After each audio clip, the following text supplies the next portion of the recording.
Yo siempre he respetado a su hija. La relación no anda bien y quiero que hagamos un viaje. Para eso necesito que me preste una plata. Bueno, que nos preste, porque somos dos. Además es su hija y... ¡Déjeme hablar! Si usted no nos presta la plata, la relación está en peligro y usted será el culpable. Ahora sí, que venga el suegro. ¿Necesita dinero ya? Ahora podrá solicitar adelantos de su tarjeta de crédito desde la app Davivienda. Así de fácil. Davivienda, una multilatina en El Salvador.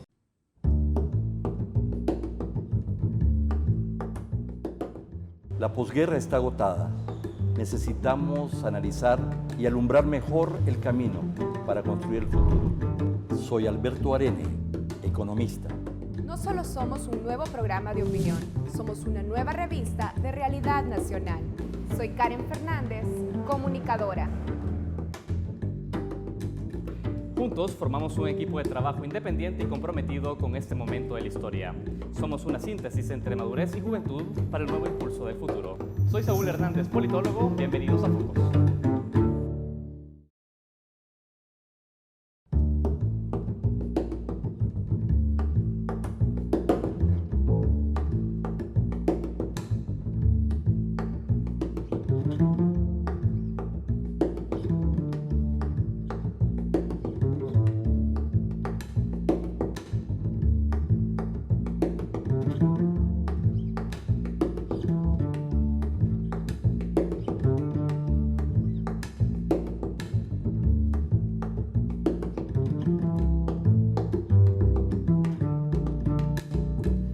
Muy buenas noches, amigos televidentes. Bienvenidos a un nuevo episodio de Focos y de su segmento Zoom.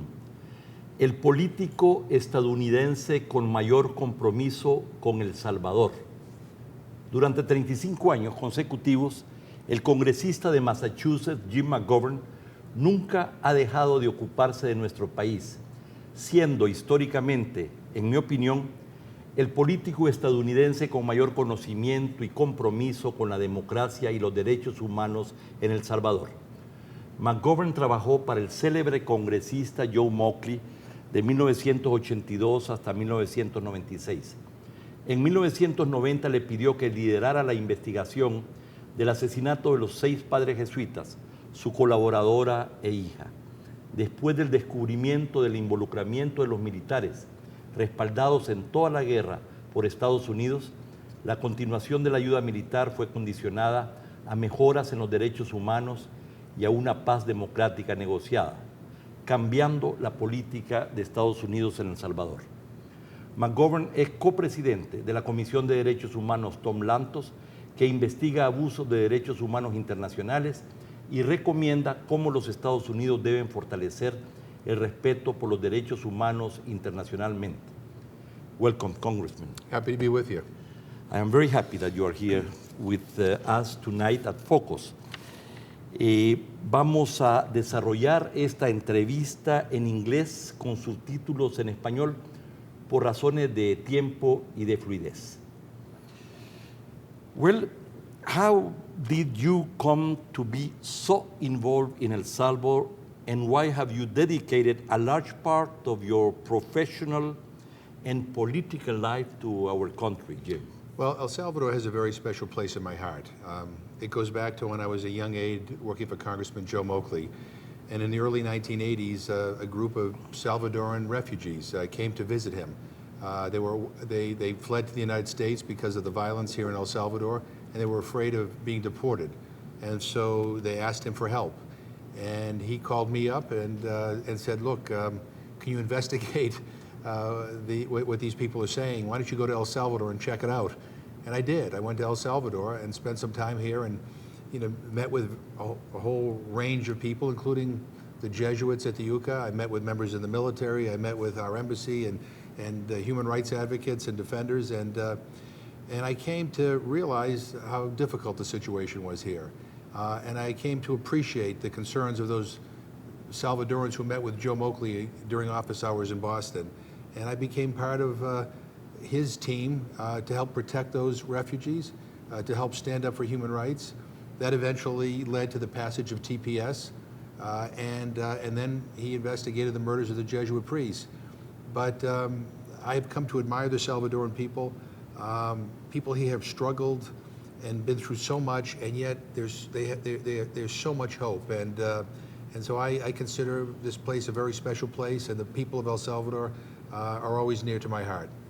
For some politicians, those are issues on the international scene. For you, had become a long-term commitment. Well, I have developed friendships here in El Salvador, dating back to the early 1980s. People who have been friends for life. I've known you for many years, and I've lost a lot of friends to the conflict. People that I've gotten to know and admired were killed. I knew 3 of the Jesuit priests who were murdered. And so this is very personal to me. And it's also personal because the United States government played a role in the war in El Salvador. We supported the military. We trained many of the soldiers, some of whom were guilty of terrible atrocities. And so I feel the United States, as a United States congressman, as a citizen, we have a special obligation to help the people of El Salvador move on and rebuild and have a better future. What is your opinion of the UCA's petition to reopen the case of the assassination of the Jesuits and their housekeeper and her daughter, at the same time that Colonel Montano has been extradited from the U.S. to Spain so that the judicial process can run its course? I support the request to reopen the Jesuit case. I think it's important that there be some accounting, that justice be done. And I support the reopening of a whole range of cases. You know, I've heard people say, well, let's move on. The past is the past. Well, the problem is you cannot move on unless you address the past. You know, we did a conference at the UCA in January with families whose loved ones were disappeared during the war. And some of the people in the audience holding up pictures of disappeared loved ones weren't even born when the war ended. I mean, the loss of their family has carried on to a new generation. It's hard to move on. It's hard to deal with the issue of impunity unless you deal with the past. And there's a variety of ways to deal with the past, but ignoring it and just saying move on is not the way to deal with it. Last Monday, Jose Maria Tojeira, representing the UCA, requested the reopening of the case before Salvadorian tribunals, accusing the intellectual authors. He commented on this program that he will view favorably a commutation of sentence regarding a future conviction for the intellectual architects of the crime. This is part of a conception, you know, on the a relatively new conception that there is a need to go to the truth and then be able then to pardon the people involved in those crimes. And I agree with that. I mean, look, we need to know the truth in order to learn from the truth, in order not to repeat the same mistakes in the future. And the people of this country deserve the truth. You know, those who have suffered most are just regular people. You know, thousands and thousands of people lost their lives during the conflict. And because the issue of impunity wasn't addressed, because the issue of reconstruction wasn't addressed, because the international community wasn't there after the war to help El Salvador build, today in this country, there are still very severe problems of impunity, of violence.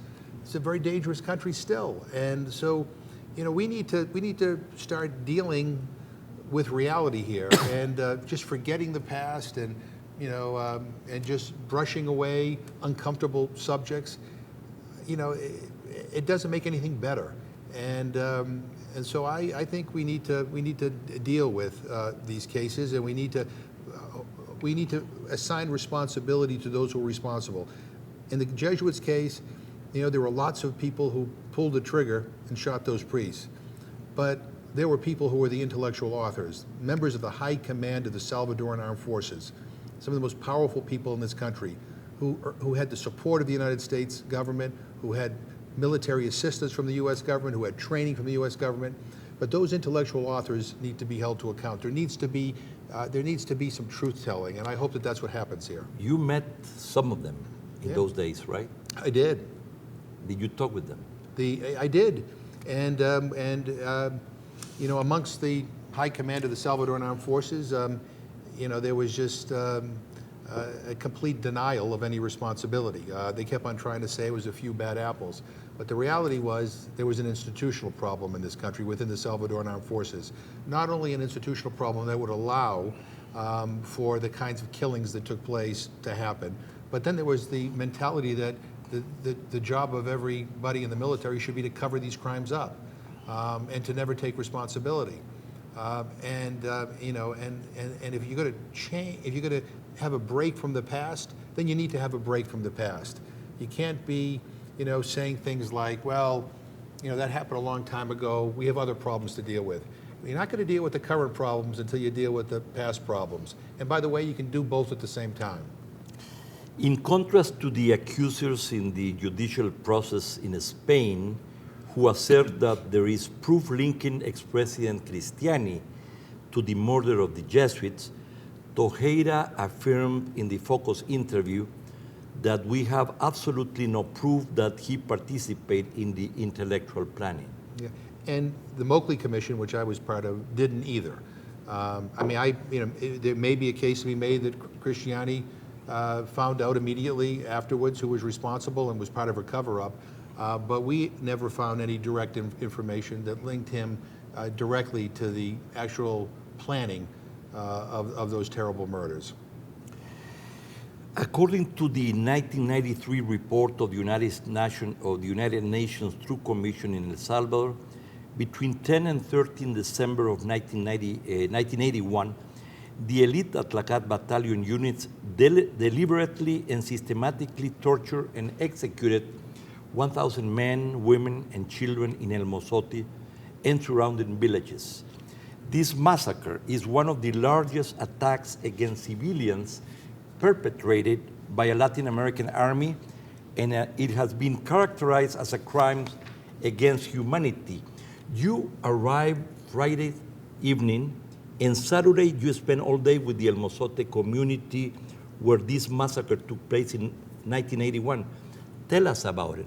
I hear that you always go to the El Mozote, and you did it again this time. Well, first of all, it is a crime against humanity. And we went up there, and we were with the Washington Office on Latin America, but I also took my 16-year-old daughter with me. And it was very moving for her too, because when you go to El Mozote and you go to the area where so many people are buried, they have the names and the ages of the people who were murdered. And my daughter's 16 years old. There were lots of people on that wall who were 16 years old and younger. And the fact that over 900 to maybe even 1,000 people were massacred, and they were children, and they were elderly people, people who in no way, shape, or form could be considered a combatant. That is a war crime. That is a crime against humanity. And people deserve justice. They were poor people. They weren't famous. The international community, didn't know them by their names, but their lives were every bit as important as my life or your life or any general or any president of this country. And they deserve justice. And if you can't get justice in this case, then lots of luck getting justice in cases, that don't have as much attention put on them. And, and the fact of the matter is, I believe that the United States has a responsibility to assist in the case to get justice, because the Atlacat Battalion, which carried out these killings, they were trained by the United States of America. They were trained by my government. They received weapons from my government in the United States of America. Our embassy, our government, the Reagan administration, denied that this massacre took place when it did, and that was unconscionable. I tell people all the time, you can't change the past, but we all can help try to shape the future. And now's the time for the United States to work with the Attorney General's office, to work with the prosecutors, to work with those who are investigating this terrible atrocity, and provide the support, whether it is in terms of documentation or any other information, to build the case, to get to the truth and to hold people to account. And I hope that we do that. I'm going to do everything I can to push my government to do the right thing, and to make sure that the Salvadoran government knows that this is a priority and that the United States Congress is paying attention to this. What is the legal status on the case of El Mozote? Well, right now they're taking testimonies and they are building a case. which ultimately the judge will have to make a recommendation about whether it goes to trial. And I think that part of it is going forward, and I think the case is pretty strong as it is, and I expect that it will get stronger. But we're getting some obstruction from the Salvadoran Armed Forces. The Minister of Defense says he doesn't have a list, of all the relevant people who are, in a command and control structure in that region during 1981. He doesn't have a list of the members of the Atlacat Battalion. That is inconceivable to me, that the Salvadoran military is claiming they don't have records. I don't believe that. That's obstruction, and that has to stop. Have you talked with him about it? I haven't talked to him directly, but I have talked to others about my concern, and we're going to continue to push. But that is why I think it's important for the United States government to make sure that any records we have from our Pentagon or from our CIA be made available to those who are working on this case, because we certainly kept records. I know the Salvadoran government did, whether they want to, what the military did, whether they want to give them up or not. But I believe that that the United States government must have those names as well, because we trained many of those people who perpetrated this crime. Jim, I understand that the Commander-in-Chief of the Armed Forces is President Sanchez Serén. So have you talked with him about it? He can give orders to his general, no? Well, President Sanchez Serén knows our concern on this case, and I expect that that he will do the right thing. I think for the sake of this country, it is important that the military cooperate in every way they can on these historical cases. We need to get beyond, we want to get beyond the past, let's get to the truth, and let's move on. But simply saying we don't have any records, we don't know who's who, we don't know what happened, I mean, come on, give me a break. I mean, that's not at all credible. And the Minister of Defense of this country needs to understand that there's a greater obligation here, and that is to the greater good. And the people of El Salvador, who have suffered so much in so many ways over the years, deserve the truth. They deserve to move beyond the past, and this is the way to do it. Vamos a ir a un corte comercial. No nos cambien.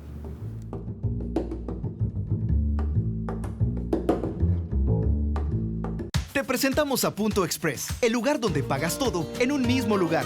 Punto Express tiene una red que te permite estar conectado directamente en línea para realizar todo tipo de pago de forma inmediata. Nuestra red de más de 800 puntos se encuentra en los 14 departamentos de El Salvador, en los lugares que siempre frecuentas, optimizando tu tiempo. De lunes a domingo, en horarios extendidos. Sin colas, sin recargos, sin tanta vuelta. En Punto Express, pagas todo, ganas mucho. En Navidad te mereces un cambio. Estrena regalos, porque todas tus recargas prepago desde $5 traen regalos. Gana Smart TV, consolas, smartphones y más. Canjealos en la app Recargó o enviando el PIN que recibirás al 323. ¡Claro que sí! En Navidad te mereces un cambio. Estrena regalos, porque todas tus recargas prepago desde $5 traen regalos. Gana Smart TV, consolas, smartphones y más. Canjealos en la app Recargó o enviando el PIN que recibirás al 323. ¡Claro que sí!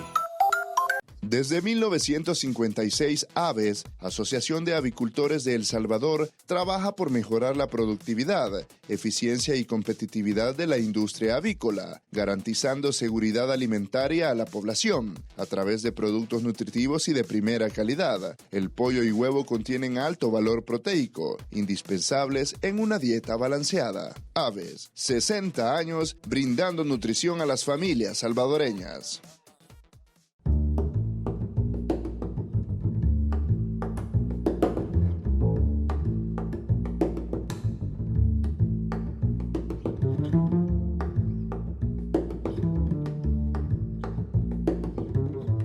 El político estadounidense con mayor compromiso con El Salvador es el tema que nos ocupa esta noche, conversando con el congresista norteamericano originario de Massachusetts, representando a un distrito en Massachusetts, Jim McGovern, con 35 años de involucramiento, de compromiso con la democracia y los derechos humanos en El Salvador.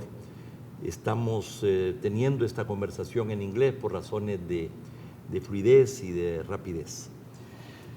Jim, in September, this past September, you led a bipartisan letter signed by 116 members of Congress asking that the TPS for over 250,000 Salvadorans and Hondurans residing in the U.S. be extended. In addition, a letter from leading Republicans asked for the same. 4 weeks ago, you condemned the State Department move to end temporary protected status for Salvadorian and Honduran immigrants. If they have now eliminated the TPS for Haitians and Nicaraguans, will they do it for Hondurans and Salvadorians? Well, we'll find out probably in January or February. And I'm very worried because I think this administration, the Trump administration, it came to office on a kind of a xenophobic platform, if you will, bashing immigrants, making no distinction between immigrants who are criminals and immigrants who are law-abiding people within our country. And I'm very worried that they're not paying attention to the reality and the facts and more interested in a press release. We have been trying to make the case to the administration that extending temporary protected status for Salvadorans and for Hondurans is absolutely essential. They keep on saying, it's temporary. And we keep on reminding them that there's a T, which is for temporary, but there's a P for protected. And the situation in El Salvador is such that it is not reasonable to send all these people back to El Salvador. With the level of violence that continues to exist in this country, with the lack of jobs and opportunity, and that, this situation here is such that it should compel us to, at a minimum, extend it. And we ought to be thinking, by the way, beyond extending it, at some point talking about regularizing the status of those Salvadorans who are in the United States. The people who have TPS in the United States right now, who are Salvadorans, have had it for 16 years. So 16 years, you came to our country 16 years ago, you might have gotten married, you have kids, you have a house, you have business. And after all this time, that we're going to say to you, it's over, you have to go home, separate you from your family, to maybe come back to a place where you may not have any job? I mean, that's cruel. That's not right. And by the way, people who have TPS are law-abiding citizens. They have to be in order to be able to continue to get this protection. I worked for the guy, Joe Moakley, who wrote TPS. And it is designed to provide protection to people just like the people we're talking about from El Salvador and the United States and from Honduras. So for Trump to try to reverse it would be unconscionable. And I think that, we're making the case as forcefully as we can in the United States, but I am worried because we are dealing with a White House and a presidency that doesn't seem interested in facts, but seems more interested in press releases. Have you been able to talk with is John Kelly, the chief of staff of President Trump? Have you been able to talk with him? He's knowledgeable about the region. He was in the U.S. Southern Command. He led the delegation of the United States to discuss the whole support for the North Triangle, precisely to prevent people to go to the United States? Well, he should know better. And I think that recommendations coming from people in the United States government who are been asked to make recommendations on this are suggesting that temporary protected status be extended. I think the overwhelming evidence as being provided to the White House is in favor of extending TPS. What I'm worried about is this president, and maybe even his Chief of Staff, John Kelly, are going to make a decision to please a narrow base in the United States, the base that supported their bid for the White House, and ignore the consequences for a lot of people from El Salvador and Honduras. So we don't know what's going to happen. I can only say to you that as of right now, there are many of us, lots of Democrats, some Republicans, that are pushing very hard against any kind of ending of TPS. It would be a cruel thing to do. What Congress can do to stop this? Is this a matter in the end it's a decision of the White House, basically? It is a decision by the administration. Congress could always intervene and pass a law to try to change that. Now, we're talking about TPS, but we have Dreamers too. Many of the Dreamers are Salvadorans. Their protection runs out in March. And here we are approaching, now we're in December, and Congress has taken no action. I believe if you brought a DREAM Act to the floor to protect the Dreamers, I believe if you brought a TPS bill to protect the Salvadorans who get to the floor of the House of Representatives or the Senate, it would pass. I think every Democrat would support it, and I think there would be a group of Republicans that would support it. Whether a majority of Republicans support it or not, I don't know, but I do believe that we have enough to pass it. But the Speaker of the House has not scheduled a vote. The Senate Majority Leader has not scheduled a vote. And meanwhile, hundreds of thousands of lives are in the balance. So they have to be a vote. We have to have a vote to protect the Dreamers. Because Trump has already said to the Dreamers, your time is up unless Congress acts by March. So that we need legislation for. On TPS, if the administration or if the Republicans don't want to vote on it, they should ask Trump to extend it, because there's plenty of reason to extend it. The Foreign Relations Minister of El Salvador, Hugo Martinez, had made a lot of effort. He has led, I believe, 2 missions already with congressmen of different political parties. And I don't know if some business people also are involved. Do you think that they have been successful in reaching out a more wider sector of both Congress, but also the administration? I think Hugo Martinez has done a very good job of trying to reach out to Democrats and Republicans and to make the case why extending TPS is important. Whether that's enough, at the end of the day, I don't know. I think if we were dealing with a White House that was making decisions based on facts and sound analysis, I think Hugo Martinez and others have made a very compelling case. But I don't know whether this White House cares about facts, and that's a problem. And by the way, if I could just say one other thing, Hugo Martinez and President Sanchez Serén deserve a lot of credit. We were here in January advocating on behalf of families whose loved ones were disappeared during the war, and as a result of us talking to them and the families, they actually came forward with this commission to actually help try to find the disappeared. Which is something we support very, very much, but that would not have happened without their willingness to work with us on that. Is the commission, the FIC Rosales Commission, I understand, no? Is what? This is the FIC Rosales Commission. Yes, that's correct. Absolutely, yes, right, yes. Absolutely. Sylvia Rosales FIC was help get us involved in this effort. But I mean, I think it's an important. Again, we going back, as we were talking in the beginning. If you want to move beyond the past, you got to deal with the past, and there are lots of people who have lost their loved ones who want to find out what happened. Talking more specifically about the state of affairs in your country, last week Richard Cohen published an opinion piece in the Washington Post entitled "Trump Has Ushered in America's Darkest Hour."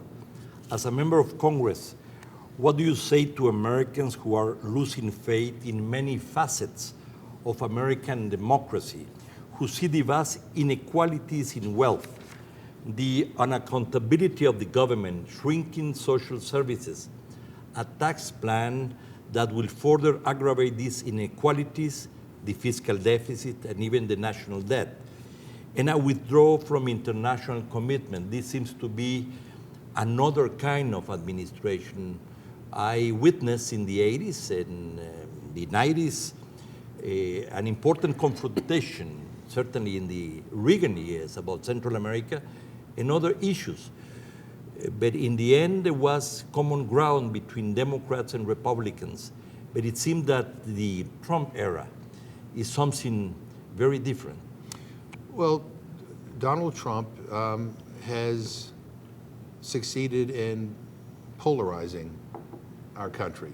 He has driven wedges in communities. He has pitted one group against another group. He has said things that I find to be offensive, to be divisive, and bigoted and racist, quite frankly. And I could sit here and just complain and tell you that I'm losing confidence in our institutions, or I can fight back. And I tell everybody who doesn't like the direction that the United States government is moving in, people in my state and other states, you know what? If you don't like it, then you got to organize and you got to fight back. You got to demand justice. You got to demand fairness. You got to demand respect for everybody in our country. You got to demand an end to racism and bigotry and polarization. Everybody deserves dignity. Everybody deserves respect. And if we believe, as I believe, that people aren't getting that respect and dignity right now, we got to fight to take it back. The United States is a very resilient country. We've had good times and we've had not so good times. But I'm not giving up on my country. I love my country. I wouldn't have run for Congress if I didn't love my country. And it's worth fighting for. And I think a lot of what I see on display in this administration doesn't represent what I think of when I think of America. It doesn't represent the best of the American people. So we're fighting back. And I believe we will change things. I wish it could happen immediately, but that's not how change works. Sometimes it takes a little time, but we're not giving up. We're going to fight back for what we think is right and just. You will have to go to other states because your state is very progressive, mostly liberal Democrats that care about democracy, human rights, and equality. You will preach to the convinced people, but it seems that you will have to go to other states, the key states that where these elections was lost. I am. I'm trying to help elect like-minded members of Congress in other states all across the country. I'm doing what I can to help organize in other states as well, because I believe that's how we're going to change things. I mean, sitting back and throwing up your hands and saying, ugh, it's terrible, it doesn't do anything. If you want to change things, you got to work at it. Same thing here in El Salvador. This is I love the people of El Salvador. I respect and I love so much about this country. And there are problems right now. If you want to change those problems, then you got to be involved. You got to be part of the solution. You got to be willing to run for office. You got to be willing to speak out against corruption, against human rights violations. You got to demand truth in these historical cases. And you got to hold everybody to the same standard, whether you're on the left or the right. If you break the law, if you are guilty of corruption, if you are guilty of human rights violations, we're held to one standard here. And we need to demand that we adhere to that standard. And people need to be engaged. That's how we're going to change things. When people listen to you and your ideas, they may think that you were supporting Sanders in the past Democratic primaries, but you were a great and important supporter of Hillary Clinton, I believe. I would. So my question is, and you were very involved in the campaign, no? My question is, what lesson did you learn from this lost?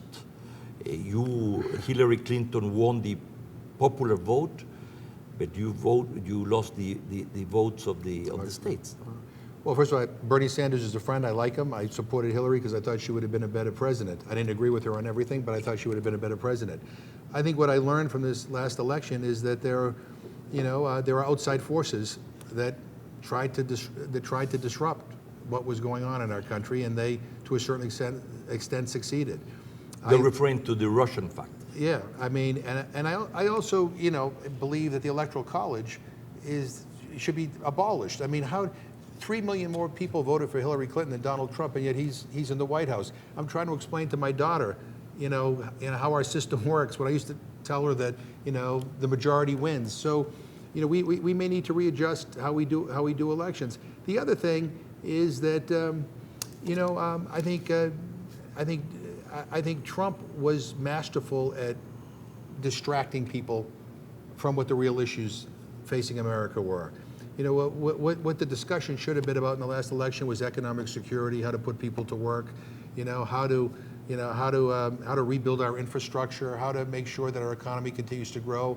And instead, Trump, through his outrageous statements, had us talking about Muslim bans and harsh immigration policies and building walls and dividing people and pointing fingers. And I think Democrats and even Republicans who oppose Trump need to understand we need to find a way to recapture the narrative and to focus on what really matters in people's lives it's easy to get people worked up into a frenzy and distracted and to not pay attention to what the real issues are. We saw that happen in the last election. We need to figure out a way to make sure that doesn't happen again.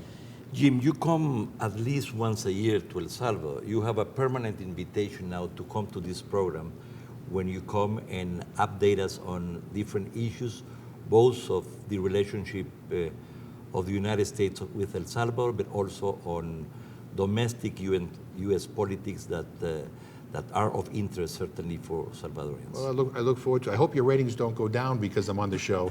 But I appreciate very much being here today, and I appreciate your questions. And I think programs like this are incredibly important. I mean, it's important that there be a well-informed public, because that's a way to get people engaged and to help people figure out how they can make a difference.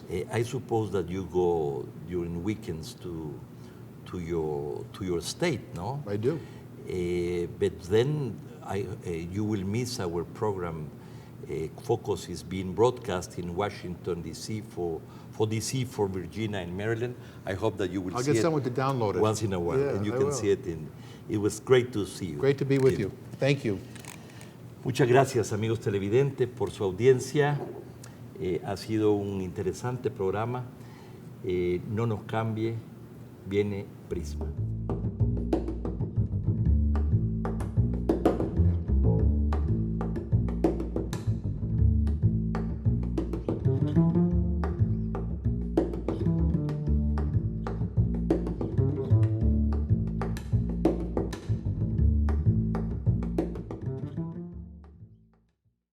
Te presentamos a Punto Express, el lugar donde pagas todo en un mismo lugar. Punto Express tiene una red que te permite estar conectado directamente en línea para realizar todo tipo de pago de forma inmediata. Nuestra red de más de 800 puntos se encuentra en los 14 departamentos de El Salvador, en los lugares que siempre frecuentas, optimizando tu tiempo. De lunes a domingo, en horarios extendidos. Sin colas, sin recargos, sin tanta vuelta. En Punto Express, pagas todo, ganas mucho. En Navidad te mereces un cambio. Estrena regalos, porque todas tus recargas prepago desde $5 traen regalos. Gana Smart TV, consolas, smartphones y más. Canjealos en la app Recargó o enviando el PIN que recibirás al 323. ¡Claro que sí! En Navidad te mereces un cambio. Estrena regalos, porque todas tus recargas prepago desde $5 traen regalos. Gana Smart TV, consolas, smartphones y más. Canjealos en la app Recargó o enviando el PIN que recibirás al 323. ¡Claro que sí! En esta Navidad el mejor regalo es tu país.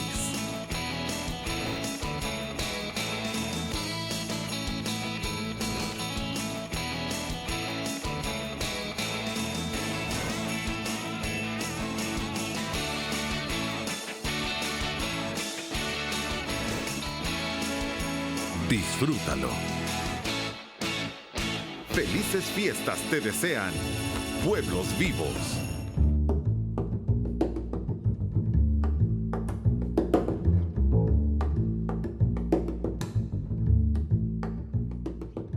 Según una encuesta publicada en diciembre por la prensa gráfica, Arena aventaja al FMLN en intención de voto para las legislativas 2018 y presidenciales 2019. El FMLN redujo simpatía luego de la expulsión de Nayib Bukele y el alcalde de San Salvador se convierte en una amenaza para el voto del partido de gobierno. Mientras, 60% de la población dice que no sabe o no votará por ninguno de los partidos políticos actuales el año próximo. La prensa incluye al partido de Nayib Bukele como actor para la elección legislativa, a pesar que este no ha sido inscrito oficialmente y sin anuncio de su participación en 2018. Si las elecciones legislativas fueran hoy, Arena obtendría 20.6% de los votos de quienes están inclinados por ir a votar y el FMLN 13.1%, lo que significa que el partido de derecha subió 1.1 respecto a agosto y el FMLN perdió 0.5 respecto al mismo periodo. Si tomamos como referencia la muestra completa, la caída del FMLN es de casi 3 puntos. Las cifras sugieren que la disminución para el partido oficial obedece a una fuerte caída de potenciales votantes en el departamento de San Salvador, quienes deben elegir 24 diputados para el Parlamento. Entre agosto y noviembre, el FMLN pasó de 20.3% a 11.1% en simpatía, lo que significa que su intención de voto se redujo a la mitad, mientras que Arena se fortaleció y subió 3.5 puntos con una valoración de 18.5%. La encuesta señala que el descenso del FMLN para las legislativas coincide con la introducción de Nayib Bukele como una nueva fuerza política. Si Bukele estuviera en contienda, obtendría el 1.6% de los votos de los inclinados a votar, acercándose al PCN con 2% y sobrepasando al PDC, que obtendría tan solo 0.6%. Pero si revisamos los resultados solo para el departamento de San Salvador, los números de Nayib alcanzan el 3.1%. Según el responsable de la encuesta de GLPG Datos, Edwin Segura, los resultados para Nayib le hubiesen permitido obtener 1 o 2 diputados por San Salvador en la Asamblea. ¿Qué ocurre con las elecciones municipales? A nivel nacional, Arena lleva la delantera sobre el FMLN, aunque ambos partidos reportan una caída de 3 puntos respecto a agosto. Sin embargo, para el área metropolitana de San Salvador, la diferencia se magnifica. Arena se ubica en 24%, un punto menos que agosto, y el FMLN en 17.1%, 8.4 puntos menos que ese mismo mes, si tomamos como referencia la muestra completa de la encuesta. Esta vez la prensa no arrojó resultados para la alcaldía de San Salvador. ¿Qué pasa con las presidenciales? LPG realizó una pregunta abierta sobre por cuál partido político, movimiento o candidato votarían los encuestados si las elecciones se realizaran hoy, y capturó las respuestas espontáneas, resultando lo siguiente: 20.5% de los encuestados votaría por Arena, 13.9% por Nayib Bukele, el 9.5% por el FMLN, 1.7% por Gana, 1.2% por Carlos Calleja, 0.8% por Nuevas Ideas, el nombre que Bukele le dio a su movimiento, y el resto, entre ellos Gerson Martínez y Javier Simán, obtuvieron debajo del 0.3%. Sin embargo, cuando a los encuestados se les pregunta sobre quién de los precandidatos conocidos hasta el momento sería mejor presidente, 23% responde que Nayib Bukele, 11.8% Carlos Calleja y 3.4% Javier Simán. Gerson Martínez y Óscar Ortiz quedan en el cuarto y quinto lugar con 1.7% y 0.9% respectivamente. Y en este sentido, el 34% de los encuestados respondió que, a la hora del sufragio, votará por el candidato, mientras que solo el 7.9% votará por el partido. Los datos expuestos por la prensa gráfica evidencian una aritmética legislativa con pocos cambios respecto al actual, pero con un escenario aún incierto sobre quién será el nuevo presidente de El Salvador. Esto es todo en Prisma. Ya volvemos con más de su programa Focos.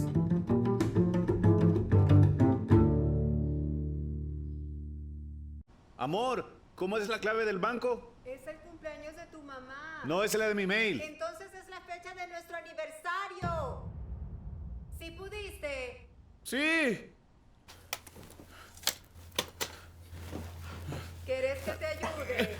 No, tranquila, amor, tranquila. Se te olvidó, ¿verdad? Ahora puede recuperar su clave o asignar una nueva desde la app Davivienda. Así de fácil. Davivienda, una multilatina en El Salvador. ¿Quiénes somos? ¿Qué nos define? No somos lo que tenemos. No somos lo que prometemos. Somos lo que hacemos. Esforzándonos día a día, capacitándonos constantemente, contagiando optimismo, convirtiendo lo bueno en algo mejor. Sé el que hace. Inscríbete hoy. Hagamos la diferencia. Universidad Tecnológica de El Salvador. Cosas que no sabías del azúcar de caña.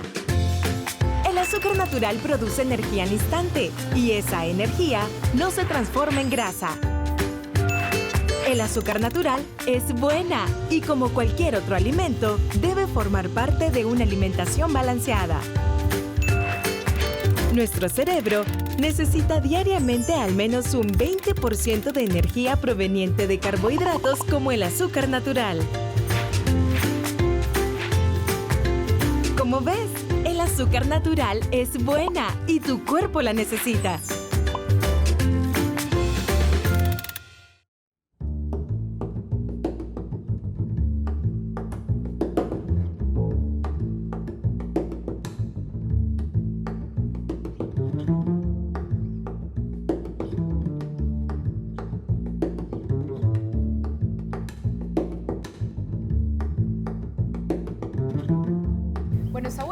regreso en la mesa de matices. Esta noche la pregunta general que nos planteamos es sobre qué está pasando en Honduras, la crisis electoral, qué fue lo que ocurrió. Así es. Buenas noches, Karen, ¿cómo estás? Y es que hay que tener en cuenta que el pasado 26 de noviembre los hondureños acudieron a las urnas para elegir a diputados, a consejos municipales, pero también a su próximo presidente. 2 semanas han pasado después de las elecciones generales y los resultados del escrutinio divulgado por el Tribunal Supremo Electoral son duramente cuestionados por los electores, varios sectores importantes de la sociedad hondureña, también por las misiones electorales internacionales, pero sobre todo por la alianza opositora. ¿Por qué los cuestionan? Bueno, por las inconsistencias y la falta de transparencia en el proceso. Así es. El ajustado resultado entre el candidato del movimiento Alianza de Oposición contra la Dictadura, Salvador Nasralla, y el actual presidente y candidato a la reelección por el Partido Nacional, Juan Orlando Hernández, sumado a las irregularidades conducidas por el Tribunal Supremo Electoral de Honduras, han llevado a la población hondureña a salir a las calles en enfrentamientos con las fuerzas de seguridad pública, esto en el marco de un estado de excepción y la intervención represiva que ya ha dejado muertos. Así es que tenemos estas preguntas. ¿Qué ha ocurrido en Honduras? ¿Qué elementos nos permiten entender el fracaso de estas elecciones generales? ¿Qué lecciones deja este proceso para Honduras? Y sobre todo pensando en qué lecciones podemos aprender países como el nuestro con instituciones relativamente débiles. Y para conversar sobre estas interrogantes, hoy nos acompaña el fundador y periodista del Faro.net, Carlos Dada. Hola, Carlos. Hola, Karen. Hola, Saúl. Gracias por invitarme. Bienvenido. Para nosotros es importante conversar esta noche con Carlos porque Carlos ha cubierto desde ya hace varios años los procesos políticos en Honduras y sobre todo ha estado ahí cubriendo las elecciones generales desde los días previos a la elección y también ha estado ahí en la última semana mientras se iba realizando el conteo. Así es que bienvenido de nuevo. Muchas gracias por la invitación. Carlos, los resultados de esta elección en Honduras han estado alrededor de cuestionamientos por parte de organismos internacionales, por la mitad de los electores al menos, tal como lo hemos señalado al inicio de esta entrevista. Resultado de tu cobertura en Honduras, ¿tú crees que hay evidencias suficientes para sustentar la denuncia de fraude que hace Salvador Nasralla de estas elecciones? Yo no puedo llegar tan lejos. Puedo dejarte 2 opciones. Una es que estamos ante un Tribunal Supremo Electoral hondureño que es de una incompetencia olímpica, o 2, que estamos en presencia de un fraude. No veo una tercera opción posible. El proceso ha sido manejado tan mal que o es de una negligencia imperdonable porque hay muertos o hay un fraude en proceso. Sumado a esto, hay elementos como la OEA que ha señalado en su comunicado, en su informe, un estrecho margen de resultados, así como irregularidades, errores y problemas sistémicos no nos permiten a esta misión tener certeza sobre los resultados. Dices algo, que podría sustentar el camino de un fraude, como tú mencionas. O al menos de una incompetencia tal que arroja unos resultados que no son creíbles, que no permiten concluir un proceso legitimado, etcétera, etcétera. Al menos eso. Y con estos resultados no creíbles, con este proceso con poca legitimidad, ¿es justificable entonces la posición de Salvador Nasralla, por ejemplo, que se retractó de un pacto que había firmado con Juan Orlando Hernández, auspiciado por la OEA, un pacto donde iban a esperar con calma y aceptar los resultados del Tribunal Supremo Electoral? ¿Es justificable la posición entonces de la alianza opositora y Nasralla? No, yo no creo que es justificable firmar un pacto al mediodía en unas condiciones tan delicadas y tan volátiles y echarte para atrás 5 horas después en una conferencia de prensa frente a manifestantes. A mí eso no me parece muy serio. Me parece que las torpezas de todo el sistema político hondureño se han ido sumando una tras otra, hasta que lo que tenés es... decía Saúl, la mitad de la gente en la calle. Yo diría un poco más, porque en la calle encontramos no solo simpatizantes de la Alianza o de Libre o de Nasralla, sino simpatizantes del Partido Liberal, que sacaron casi 15% de los votos, que ahora están en la calle manifestándose para el recuento y para el respeto al voto, e incluso seguidores de generaciones del Partido Nacionalista del presidente Juan Orlando Hernández que no están de acuerdo con el proceso y que vislumbran un fraude. Todo esto es resultado de las torpezas de todo el sistema político. Muy bien, tú has señalado de manera clara las torpezas del sistema político hondureño, pero hay un actor, el Tribunal Supremo Electoral hondureño, que está bajo la observación de todos. Sin embargo, hay elementos claros 30 días antes de esa elección, el tribunal decide cambiar el sistema de conteo y divulgación de resultados en Honduras a solicitud de la oposición. Se detiene por 10 horas el miércoles, según lo relata también la OEA.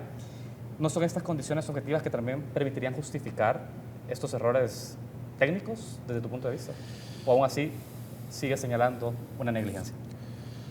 Si los permite justificar o no, para sacar esas conclusiones, Saúl, yo creo que lo primero que deberíamos hacer es esperar a que se den esas justificaciones. Y esas justificaciones no se han dado. La oposición lo que está exigiendo es que se le entreguen las bitácoras del sistema porque el sistema se cayó 2 veces. El sistema de transmisión de datos se cayó 2 veces durante el recuento y el envío de información sobre las actas, porque no se cumplieron los protocolos establecidos en el mismo Tribunal Supremo Electoral desde la misma noche del domingo de dar a conocer los resultados parciales. Han fallado todos los protocolos establecidos en un sistema que uno de los magistrados dice nos costó millones de dólares establecer un sistema para que tuviera candados, para que tuviera respaldos, para que no hubiera posibilidad de que esto pasara. Y esto ha pasado 3 veces. El mismo magistrado, que es el magistrado Marco Ramiro Lobo, de un partido pequeñito, dice, tengo sospechas de que esto no fue un accidente. Y esas sospechas, cuando un magistrado dice públicamente tengo sospechas, eso en la calle se convierte en aquí hay un fraude. Es decir, es un hecho político, independientemente de lo técnico, independientemente de si el fraude se cometió o no. Tanta sospecha, tanta oscuridad, tanta falta de justificaciones, eso en la calle se convierte en un fraude y eso es un hecho político. Ahora es muy difícil que tengamos como resultado el triunfo del presidente Juan Orlando Hernández y que este triunfo sea creíble o sea tomado como legítimo por toda esa gente que está en las calles. Ahora, Carlos, hablemos entonces también de hechos políticos anteriores a las elecciones. Hablemos, por ejemplo, de la composición del Tribunal Supremo Electoral hondureño, que ha sido cuestionado, de hecho, por falta de independencia desde su elección en 2014. Según lo que tú has identificado, la composición de este tribunal garantiza independencia y control de los partidos en disputa para evitar fraude. Mira, hay diferentes corrientes de cómo se establece un Tribunal Supremo Electoral, diferentes corrientes políticas y diferentes opiniones. No me voy a meter en eso porque no tengo una en particular. Sí te puedo decir que falló aquí. Es un sistema diseñado más o menos como el salvadoreño. Es decir, que para que los partidos despejen las sospechas de que les están haciendo algo, los mismos partidos se vigilan entre ellos. Hay controles horizontales, digamos, entre los partidos. Es decir, si vos tenés presencia y controlás el flujo de información y el sistema de transmisión de datos y todo en el tribunal, porque sos un magistrado, tenés mucho menos lugar para la sospecha, porque tenés un representante defendiendo tus intereses. A medio camino de este proceso, se le pidió al Congreso que reformara la ley electoral para permitir la presencia de un representante del principal partido de oposición, que es ahora Libre. Y este es un fenómeno político nuevo, pero para no entrar en detalles. Es decir, se ha roto el bipartidismo tradicional. Y la fuerza emergente como la gran opositora es el Partido Libre del expresidente Mel Zelaya. Los congresistas no quisieron admitir esto. Por tanto, dejaron al principal partido de oposición sin representante en el tribunal. Lo cual aumenta las sospechas. Y por tanto a la alianza opositora en este proceso. Claro, porque el Libre es el principal partido de la alianza opositora.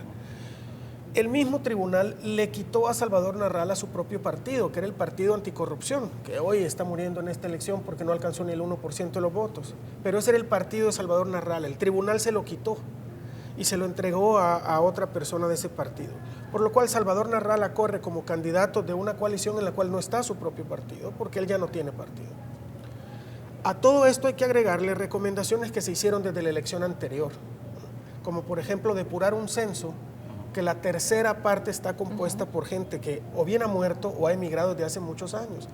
Es decir, ¿cómo podés confiar en un censo electoral, en un registro de personas cuya tercera parte está viciada? Y esto se descubrió desde la elección anterior, que ya fue muy cuestionada porque, si recuerdan, Xiomara de Zelaya proclamaba también que había ganado y después denunciaron que habían hecho fraude a favor de Juan Orlando Hernández desde el control del tribunal.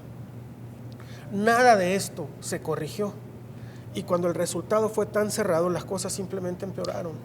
Carlos, nos interesa también explorar por esta desidia del Tribunal Supremo ante recomendaciones que no son nuevas, tal como tú has advertido, y un poco vinculado a lo de Karen, porque cuando tú haces la entrevista a Lobo, al magistrado Lobo, él de alguna manera te señala, ya habían condiciones para declarar alguna tendencia por la noche del domingo en Honduras, pero ha sido hasta que la OEA interviene que se acelera.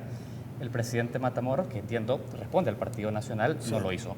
Digamos, la incidencia del Partido Nacional para retrasar divulgación de resultados y para no corregir, digamos, observaciones para que este proceso fuera fiable, ¿qué tanta incidencia tiene? ¿Es presente? ¿Es alta respecto a los otros magistrados?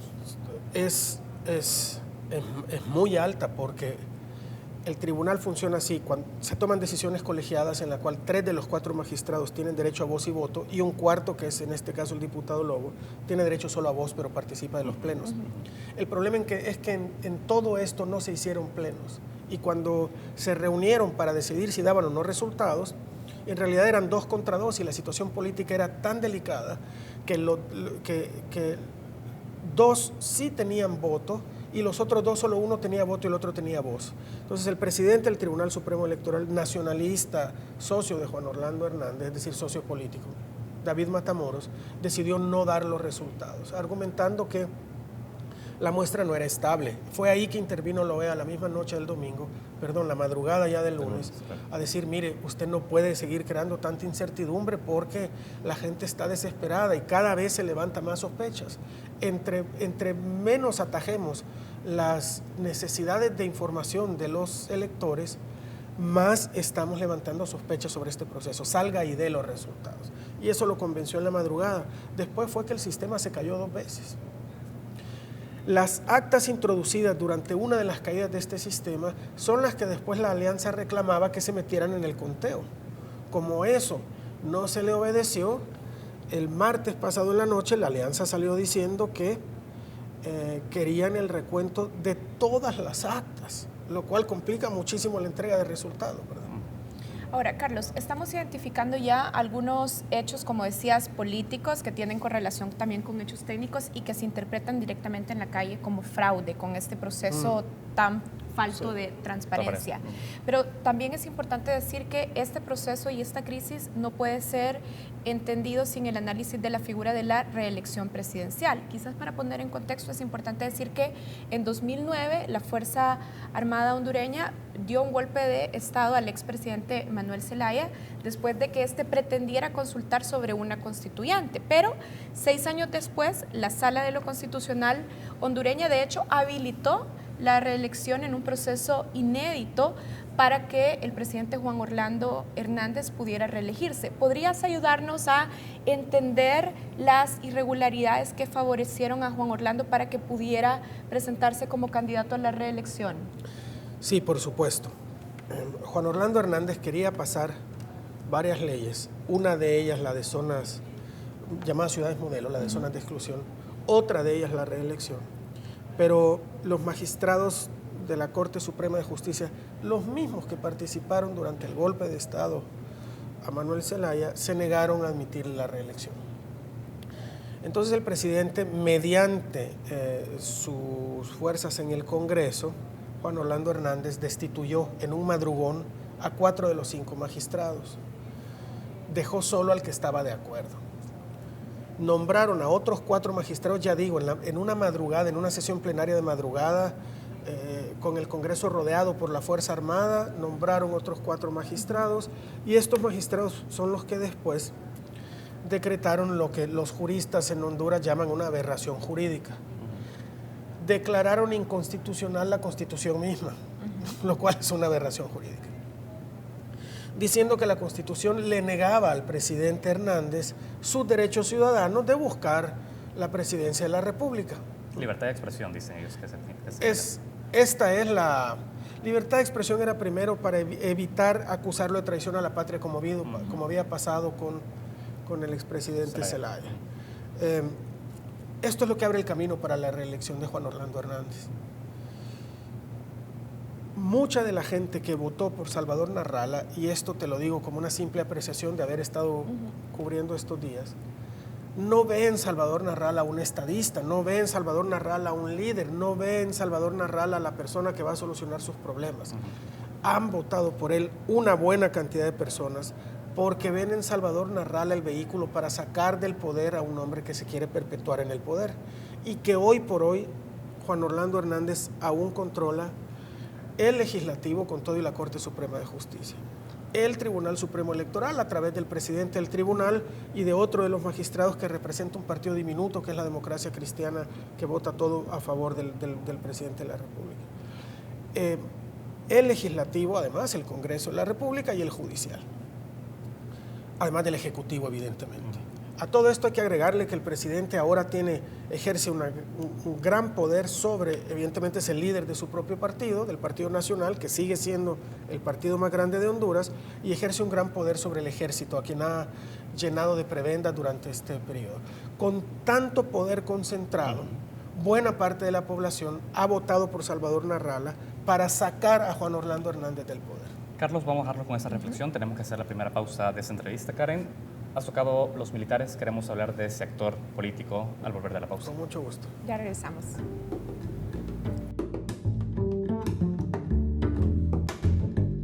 El Banco Central de Reserva presenta Economía en 30 segundos. ¿Por qué es beneficioso el crecimiento de la economía? Porque se crea un círculo virtuoso para todos. A las familias y las personas para mejorar su bienestar. A las empresas para invertir, vender y obtener beneficios. Y al Estado para obtener más ingresos y hacer más inversiones y gasto social. El Banco Central es la entidad responsable de calcular la tasa de crecimiento y divulgar esta información. Esto ha sido Economía en 30 segundos. En esta Navidad el mejor regalo es tu país.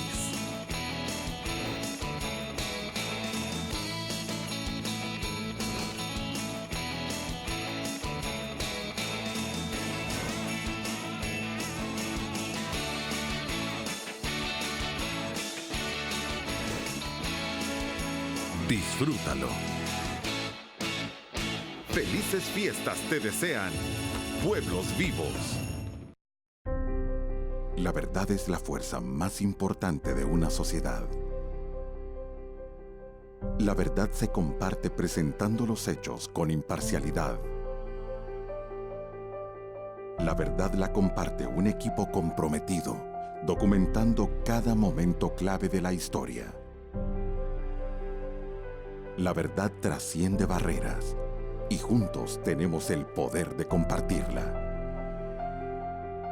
Compartamos juntos la verdad. Tu confianza en nuestro trabajo nos ha permitido compartirla durante 102 años. La prensa gráfica. Noticias de verdad.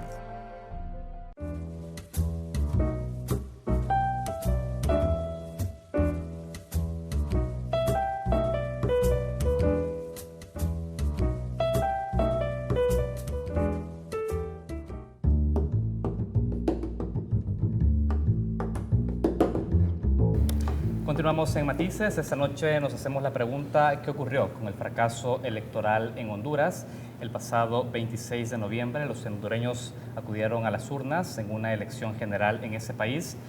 Carlos Dada, fundador y periodista del Faro.net, estuvo los días previos, durante y posterior a este proceso y estamos consultando con él algunos comportamientos de los actores en este primer bloque que recién pasa, Carlos. Y para cerrarlo, queremos tratar de entender dentro de la composición del Tribunal Supremo Electoral la presencia de un partido nacional y de un Juan Orlando Hernández para poder alterar comportamientos, procesos que finalmente derivan en una acusación de fraude. Tú ya nos dejas claro que él tiene una presencia importante en las instituciones del Estado. Eso se traslada, me imagino, al Tribunal Supremo Electoral de una manera desproporcionada, ¿o no?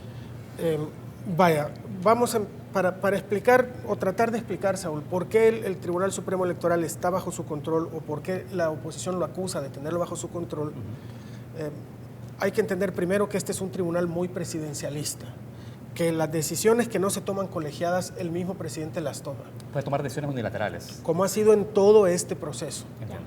Sin plenos. Sin plenos. En todo este proceso, tal como lo dice el magistrado Lobo, el presidente no ha convocado a plenarias y por tanto él ha ido tomando sus decisiones. Okay. Es así de presidencialista el Tribunal Supremo Electoral. El Tribunal Supremo Electoral hondureño está compuesto por 4 magistrados, 3 titulares y 1 suplente. Vamos a hablar de los titulares. Los titulares es uno del Partido Nacional, que es el presidente David Matamoros, otro representante de la Democracia Cristiana, un partido diminuto, ¿verdad?, que es casi un partido cliente del Partido Nacional, que no vota nada en contra del Partido Nacional y al que acusan a este magistrado de haber sido él el que introdujo las actas. Es decir, dos titulares. Y un tercero que es del Partido Liberal, que era hasta la elección anterior, hasta la elección de 2013, el otro gran partido de Honduras, ¿no?, el Partido Liberal, que era el partido del expresidente Mel Zelaya, que se dividió después del golpe de Estado de 2009. Es decir, de los 3 tenés 2 que votan a pie juntillas, como se dice, a favor de los intereses del Partido Nacional y del presidente de la República. Tenés otro del Partido Liberal, que ahora ya no tiene mucha incidencia porque representa apenas el 15% de los votos, y el cuarto, que es el magistrado suplente, que tiene voz pero no voto en las decisiones colegiadas, es un representante de un partidito también que se llama la UD, Unión Democrática, si no me equivoco. Bueno, el representante de este partidito UD es el que ahora, sin tener voto, al tener presencia y por tanto tener acceso a la información, es el que está denunciando las grandes irregularidades adentro. El representante del Partido Liberal dice, el suplente, que ellos 2 están resistiendo estas irregularidades, se están presionando para que se dieran resultados. Mientras los otros 2, el presidente del tribunal y el representante de la Democracia Cristiana, son los que se están resistiendo a dar resultados, los que están tomando decisiones unilaterales, los que no quieren dar a los partidos cosas como su exigencia, que es la bitácora del sistema, las entradas y salidas, porque acusan, por ejemplo, de que el sistema tenía candados para evitar que fuera penetrado y esos candados se cayeron el martes o miércoles. ¿Quién bajó esos candados y cómo se hizo esto? Estas son cosas muy técnicas que yo no te alcanzo a explicar, pero son 2 diputados, 2 magistrados los que se oponen a esto y 2 los que están a favor, solo que uno de ellos no tiene voto. En todo este periodo, según este magistrado, el presidente del tribunal nunca ha convocado a plenaria, entonces no se han tomado decisiones por votación. Bien. Salvo el primer día que se reunieron para discutir si daban o no a conocer los primeros resultados. Queda claro que ha tenido un camino para tomar decisiones discrecionales y unilaterales sin ningún tipo de consenso con el resto de magistrados. Bien, entonces un Tribunal Supremo Electoral muy cuestionado, pero también queremos hablar de otro de los actores muy importantes en Honduras. Queremos hablar de la Fuerza Armada. De hecho, en 2009, la Fuerza Armada, liderada por el general Romeo Vázquez Velázquez, esta vez candidato a la presidencia, ya retirado de la Fuerza Armada y a quien vos entrevistaste, dio golpe de Estado a Manuel Zelaya por el solo temor de que Manuel Zelaya reformara la Constitución para reelegirse. Pero en estas elecciones hemos visto a una Fuerza Armada, de hecho, que tolera la reelección de Juan Orlando Hernández. Me gustaría que nos ayudes a entender, Carlos, qué diferencias hay entre esta Fuerza Armada y la Fuerza Armada de 2009. Mira, vamos por partes. El general Vázquez lo que dice es, yo no di ningún golpe de Estado, yo fui el instrumento del sistema judicial hondureño, que en todo caso, no lo dice él con esas palabras, lo digo yo, que en todo caso fue el instrumento del golpe, al ordenarle a la Fuerza Armada que depusiera al presidente Zelaya. La Fuerza Armada siempre ha tenido mucho poder en Honduras. Yo me acuerdo en el 2009, yo entrevisté al coronel Bayardo Inestrosa, que era el coronel del ejército, y le hice una pregunta muy sencilla. Si la ley le ordenaba detener al presidente porque había cometido un crimen, ¿verdad?, atentando contra la Constitución, ¿por qué no lo detuvieron? Es decir, dígame en qué ley aparece que el ejército en este caso debe capturar al presidente en pijama, meterlo en un avión y sacarlo del país, porque eso no es un castigo que esté previsto en ningún cuerpo de ley hondureño. Y su respuesta fue muy franca y la dio on the record y está publicada. Me dijo, mire, usted es salvadoreño, ustedes tuvieron una guerra en los 80. Nosotros en Honduras aquí paramos a los comunistas. ¿Usted cree que el ejército hondureño iba a permitir en el 2009 que un comunista nos viniera a dar órdenes? Lo cual te explica el poder y el sentimiento en las Fuerzas Armadas en un momento en que Mel Zelaya estaba coqueteando mucho la Venezuela chavista. La Fuerza Armada a partir de entonces mantuvo un perfil muy bajo porque la comunidad internacional aisló a Honduras, ¿no?, por el golpe de Estado. Entonces la Fuerza Armada tuvo un perfil muy bajo hasta la llegada de Juan Orlando Hernández a la presidencia. La llegada de Juan Orlando Hernández en el 2013 lo que hizo fue llenar de prebendas a la Fuerza Armada. Agarró coroneles y los puso en puestos clave de su administración, les devolvió presencia política, digamos, a toda la Fuerza Armada. Hay coroneles de la Fuerza Armada vinculados en casi todos los cargos de la administración pública hondureña. Por todos lados donde uno rasca hay un coronel, o hay un capitán, o hay un mayor, hay oficiales del ejército, que además juegan este doble juego de soy oficial del ejército, pero además soy jefe de seguridad de una empresa, etcétera, etcétera, etcétera. Juan Orlando Hernández además hizo otra cosa que ahora estamos viendo sus efectos. Organizó la policía militar, un cuerpo que no existía. Y la policía militar actúa básicamente como la guardia presidencial, es casi una guardia pretoriana, que es la que el presidente mandó hoy a las calles estos días a reprimir las manifestaciones, lo cual ha ganado unas severas críticas de la comunidad internacional y de todas las organizaciones de derechos humanos. Porque estamos en pleno siglo XXI, en el año 2017, contando votos con una policía militar disparándole a la gente. Esta es la situación en Honduras. Al final, para mí, esto es lo que ilustra la gran tragedia de lo que estamos viviendo. Están contando votos mientras la policía militar está disparando a manifestantes en la calle. Por tu respuesta podemos entender que a partir de los incentivos que Juan Orlando Hernández ha hecho a la Fuerza Armada durante su periodo presidencial es que ahora vemos una actitud mucho más pasiva de los militares respecto a las pretensiones de reelección de él. Sí, los militares están... Después de la experiencia de 2009, yo creo que es muy difícil que los militares tomen un rol protagónico en esta crisis. Muy bien. Estados Unidos es otro actor que queremos hablar contigo. Carlos, el gobierno de Estados Unidos ha sido quizás dentro del resto de la comunidad internacional en Honduras un lunar porque ha respaldado de alguna manera ese proceso electoral. Ha llamado que ha sido un proceso ordenado, entre otras cosas en su comunicado.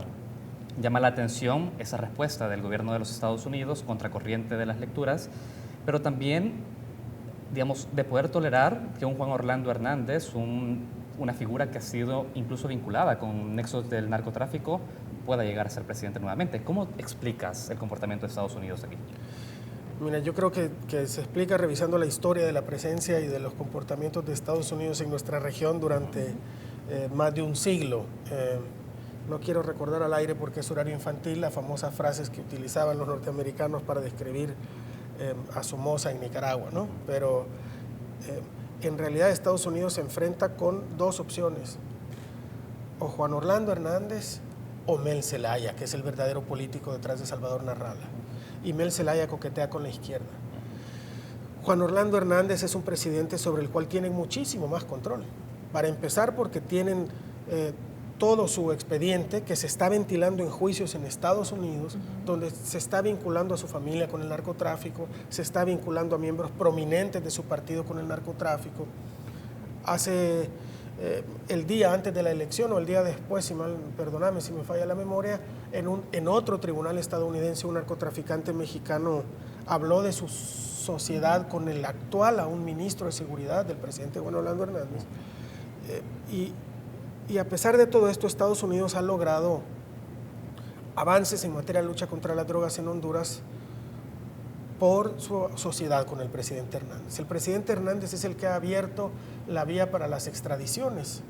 Entonces, durante su gobierno se ha extraditado mucho narcotraficante a Estados Unidos.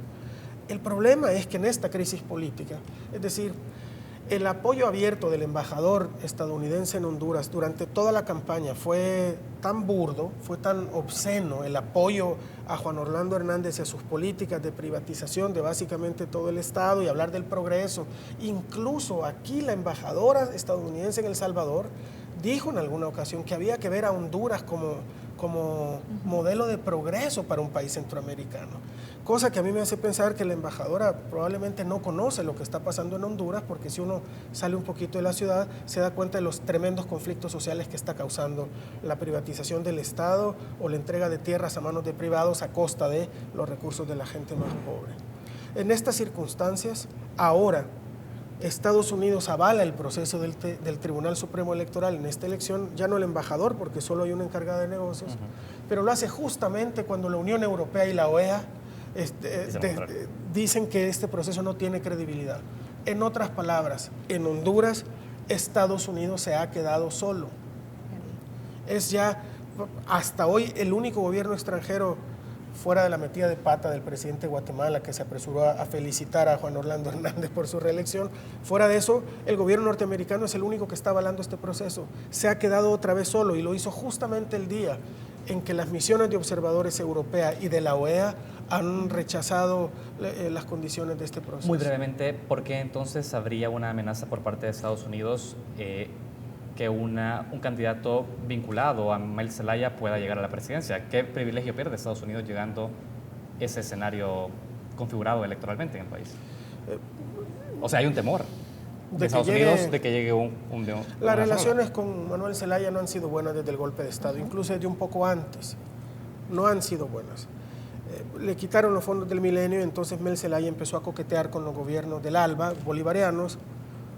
El presidente Chávez en aquel entonces vino a Honduras por ahí del 2008 o principios del 2009, lo cual sentó muy mal en Honduras, pero la relación de Estados Unidos con Manuel Zelaya no ha sido buena. Manuel Zelaya se agarró incluso después del golpe para darle estructura a un nuevo movimiento político, se agarró de los países del ALBA, lo cual ya sabemos qué piensa Estados Unidos de ellos. En ese sentido, la llegada de Salvador Narrala, que no tiene partido, que no tiene estructuras, que no tiene experiencia política, es en realidad la llegada del movimiento político de Manuel Zelaya, cuando todavía no tenemos claro el papel de Estados Unidos en el golpe de Estado, cuando hoy tenemos en Washington una administración que es todavía mucho más radical que la del presidente Obama, mucho menos progresista en ese sentido y mucho menos dispuesta a tolerar un gobierno de esa naturaleza. Cuando en realidad los intereses de Estados Unidos en la región pasan solo por el combate a las drogas y que nos terminemos desangrando en el istmo, lo cual está funcionando en Honduras, donde incluso agentes de la DEA han matado a ciudadanos hondureños sin que esto tenga consecuencias. En ese sentido, el trabajo con la administración del presidente Hernández es más conveniente para Estados Unidos. Bien, casi se nos acaba el tiempo, Carlos, pero también queremos hablar del rol de la prensa hondureña. Sabemos también que de los medios más importantes en Honduras son o están en propiedad de partidarios tanto del Partido Liberal como del Partido Nacional, también las fuerzas tradicionales del bipartidismo hondureño. ¿Cómo evalúas vos el papel de la prensa hondureña en la denuncia de las irregularidades del proceso electoral? Mira, desde los tiempos de campaña, porque hay quien argumenta que para hablar de fraude había que empezar antes con toda la manipulación y volcar todo el Estado a favor del presidente, pero hay un informe de la Unión Europea sobre todos los tiempos de campaña, donde habla de los disímiles espacios en los principales medios noticiosos para ambos candidatos, tanto en prensa como en los principales canales de televisión. Luego está la parte de la publicidad, donde Juan Orlando Hernández es muy alto y donde la campaña de Salvador Narrala tuvo que llevarse a cabo por problemas de fondos o por problemas que yo no conozco, sobre todo en redes sociales. Fue una campaña hecha en Facebook, en Twitter, con conferencias en Facebook Live, como todavía se expresa Salvador Narrala, con canciones que fueron virales durante la campaña y que todavía se cantan en las manifestaciones, pero ciertamente no en los espacios de los principales medios de comunicación. ¿Y han denunciado los periodistas adecuadamente, en tu opinión, las irregularidades del proceso? Actualmente en Honduras, cuando tú encendes los canales de televisión, es muy claro de qué lado están. ¿De qué lado están? Bueno, hay algunos, los principales, que están mucho más del lado de Juan Orlando Hernández y que trataron, sobre todo los primeros días después de la elección, del mismo domingo, el lunes y el martes, de ridiculizar las denuncias de la oposición. Hay, por otro lado, unos nuevos canales que son más pequeños, que incluso han tenido amenazas de cierre, pero que tampoco están haciendo, digamos, que el periodismo más profesional. Están actuando abiertamente de cara a los intereses de Salvador Narrala y de la alianza de la oposición. Y lo que está pasando con esta situación es que en medio de esta incertidumbre han estado corriendo muchos rumores que encuentran plataformas en los canales de televisión para convertirse en hechos aunque no lo sean. Bien. Carlos Dava, fundador y periodista del Faro.net, queremos agradecerte tu tiempo con Focos porque ha sido una entrevista en la que hemos podido comprender los actores alrededor de este proceso Muchas gracias. Gracias a ustedes y por supuesto un saludo a todos los televidentes de Focos. Un honor estar aquí otra vez. Gracias, Carlos. Nosotros hacemos una pausa, no se vayan porque todavía tenemos más programa en Focos.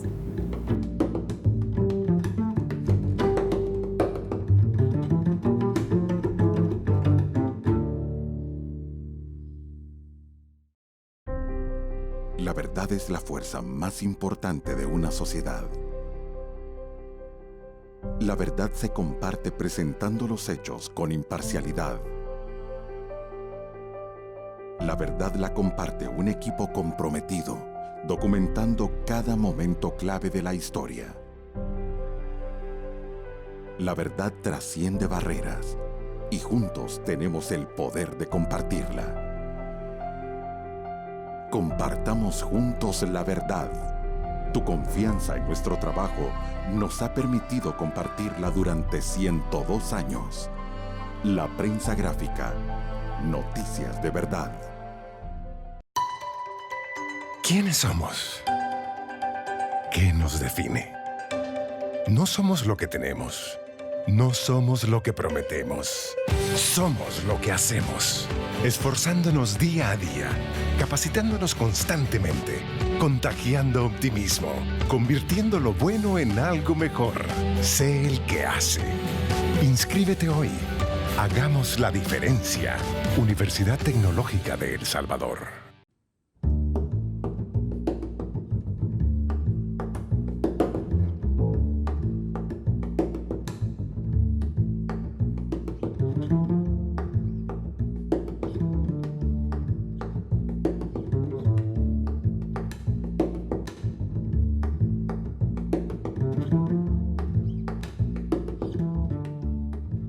Buenas noches, yo soy Pietro Schechter y en nombre mío y de Muni Jensen les damos la bienvenida al segmento internacional Altamar para el programa Focus. Hace mucho tiempo el autor inglés Charles Dickens dijo que había excelentes tiempos y muy malos tiempos todo al mismo tiempo. Pues así fue la semana de Donald Trump.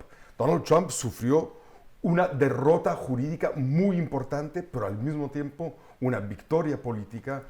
Y quedamos con un interrogante internacional serio. Una semana mezclada para Donald Trump. Muni, ¿qué pasó por lo menos en lo jurídico? Empezamos con las malas noticias para Donald Trump que vinieron por cuenta de la investigación que se hace contra su campaña sobre los vínculos con el gobierno ruso. En esta ocasión, Michael Flynn, quien fue por algunos días su consejero de Seguridad Nacional, Flynn, recordemos, un general del ejército de Estados Unidos que luego dimitió, se declaró culpable de mentir al FBI. ¿Por qué es importante esta declaración? Él estaba investigado justamente por sus conversaciones con el embajador ruso durante la campaña.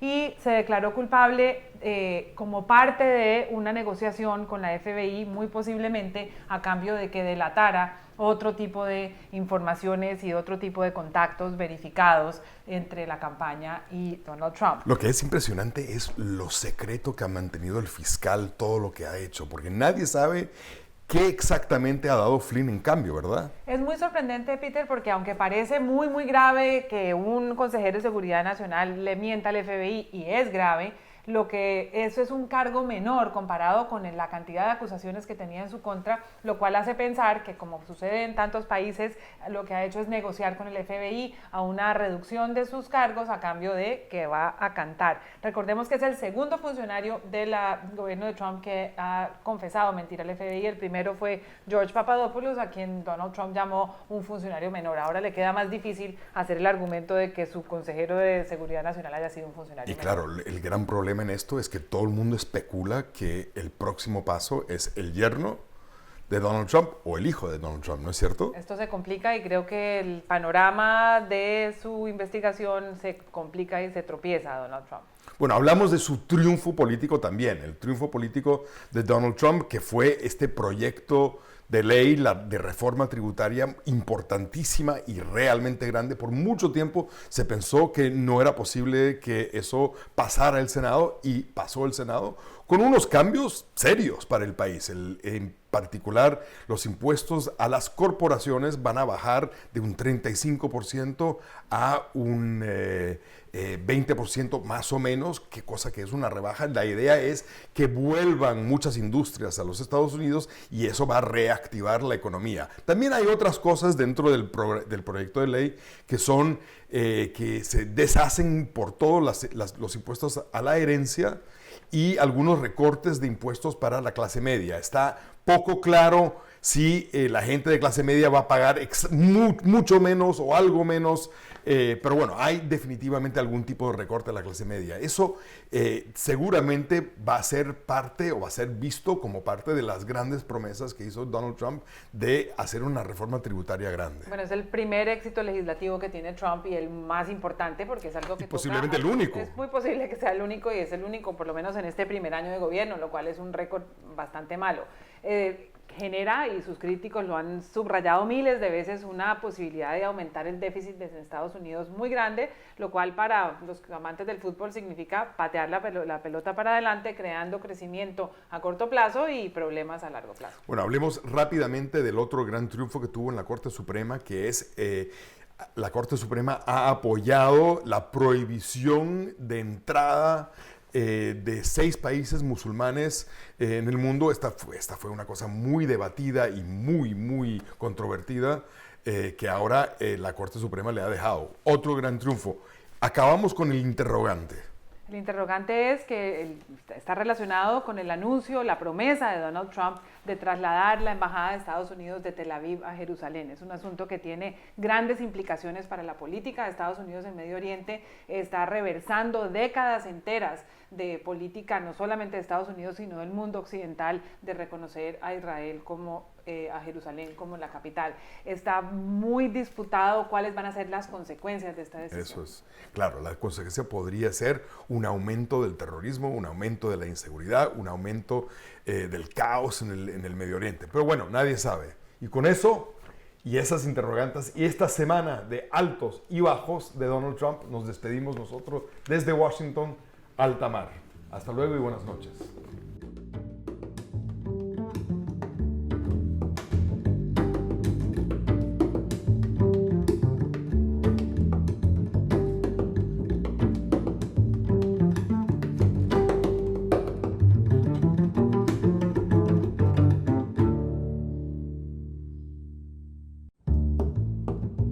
Focos y el Museo de la Palabra y la Imagen traen a la televisión sucesos que marcaron la época de los años 30 en El Salvador. Las piezas, filmadas por el cineasta Alfredo Massi, han sido resguardadas por el MUPI. Durante todo el mes de diciembre te traemos una nueva entrega cada domingo, 7:30 de la noche por Canal 33, 7 en cable.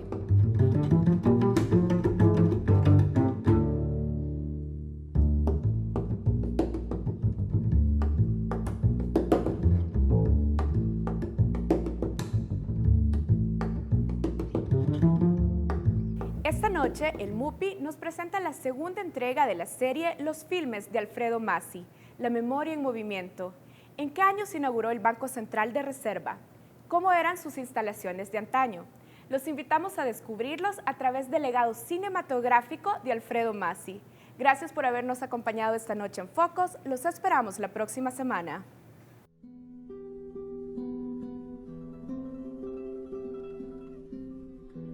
Continuamos mostrando en primicia el noticiero Lorotone, producido por Alfredo Massi y sus socios, los hermanos Alfredo y Federico Mejía. Films históricos que nuestros ancestros podían disfrutar en los cines capitalinos antes de cada función. Colección cinematográfica que hoy en día son una fuente historiográfica de primer orden. En esta oportunidad haremos un viaje en el tiempo. Trasladémonos a 1934, al centro de la ciudad de San Salvador, exactamente a la segunda calle Oriente, donde recién se ha creado el Banco Central de Reserva de El Salvador.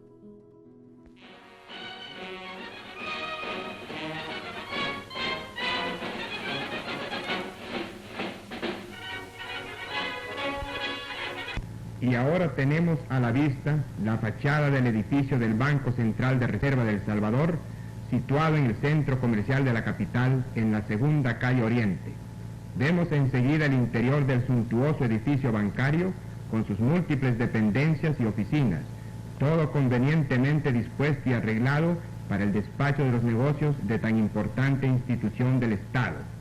El edificio no solamente es una obra de belleza arquitectónica, sino que reúne en sí todas las condiciones de un banco moderno a la altura de los de igual índole en otras partes del mundo.